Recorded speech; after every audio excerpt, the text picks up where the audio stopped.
এক গ্রামে রামু নামে একটি ছেলে বাস করত। সেই গ্রামে এক কোণে এক জঙ্গল ছিল। সেই জঙ্গলে একটি ডাইনি থাকত। গ্রামবাসী জঙ্গলের পথ দিয়ে যখনই যেত তখনই ডাইনি তাদের তাড়া করত। একদিন রামু শহর থেকে বাড়ি ফিরতে তার রাত হয়ে যায়। হঠাৎই তার সামনে সেই ডাইনিটি আসে এবং বলে, রামু, ও রামু, তুই কি নিয়ে যাচ্ছিস রে? আরে কিছু না, একটু মাংস নিয়ে যাচ্ছি বাড়ির জন্য।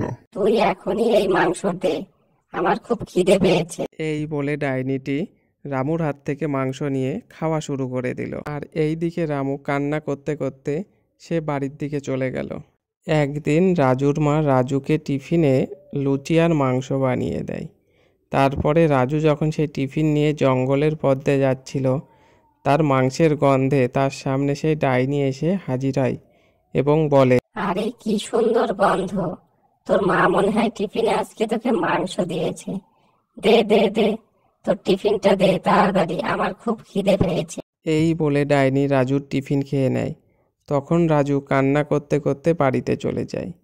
এইভাবে কিছুদিন চলার পরে রাজু চিন্তা করে যে এই ডাইনিকে একটি উচিত শিক্ষা দিতে হবে।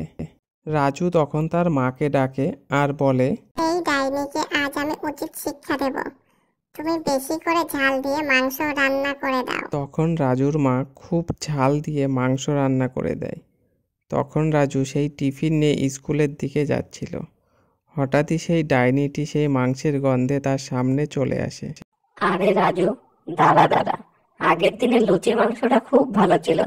আজ তোর মা টিফিনে কি দিয়েছে? আরে ডাইনি মাসি, আজকে তোমার জন্য আমার মা লুচি আর মাংস দিয়েছে। কি বলছিস? আজকেও লুচি আর মাংস দিয়েছে? দে দে, দেরি করিস না, তাড়াতাড়ি দে, খুব খিদে পেয়েছে। এই বলে ডাইনি রাজুর টিফিন বাক্স খুলে সব মাংস খেয়ে নেয় এবং লঙ্কা মেশানো মাংস খেয়ে ডাইনি ঝালের জন্য লাফাতে লাগলো।